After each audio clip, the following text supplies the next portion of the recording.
For years, the Curry Mile in Manchester has been one of the city's leading attractions, but it's not without its downside, especially for these residents on Eva Street who've found piles and piles of rubbish dumped on their doorsteps. We have all been individually calling the council out, complaining, but it's always fallen on deaf ears.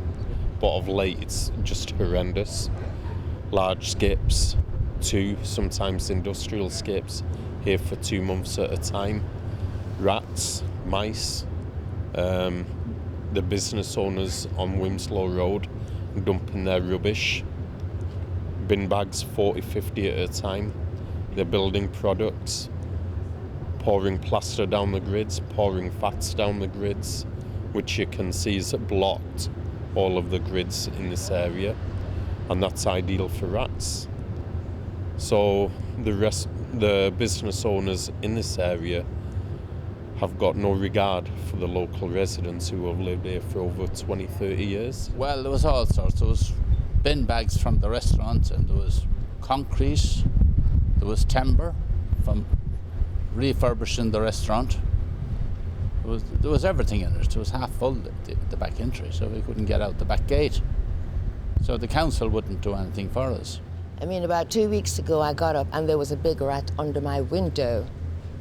I couldn't come out of the house. This young man had to come and knock. I said, I can't come out. He said, well, I said, there's a rat under my window. That's not on. We spoke to Councillor Rabnawaz Akbar, who says it's a complicated legal situation, but they do want to take action. The residents expect some level of inconvenience because they're close to a district centre, which is one of the busiest district centres in the city of Manchester. But over the last few years, they're being subjected to more than inconvenience.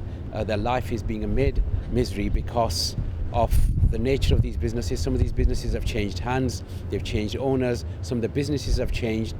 There's a significant number of shisha bars here which shouldn't be operating in the first place because they're breaking the no smoking ban. The council has fined them repeatedly, but they continue to flout the ban. I've got no powers, legal powers, to shut them down until there's primary legislation.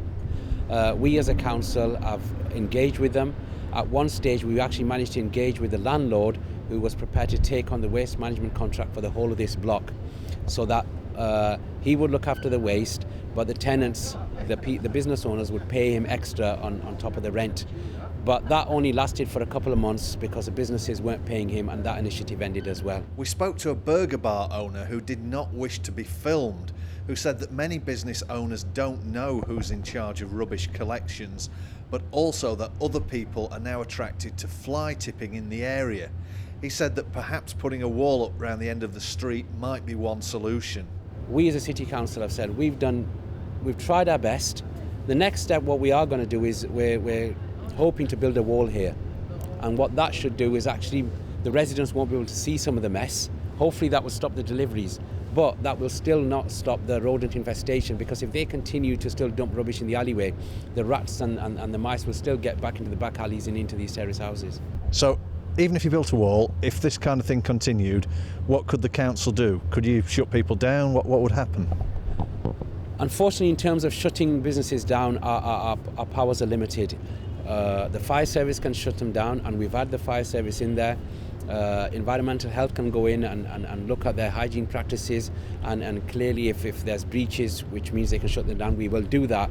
But once, say, they've put anything right, they are allowed to open up again within whatever time limit that it takes them to put that breach of regulation right. Roland Gent, that's Manchester.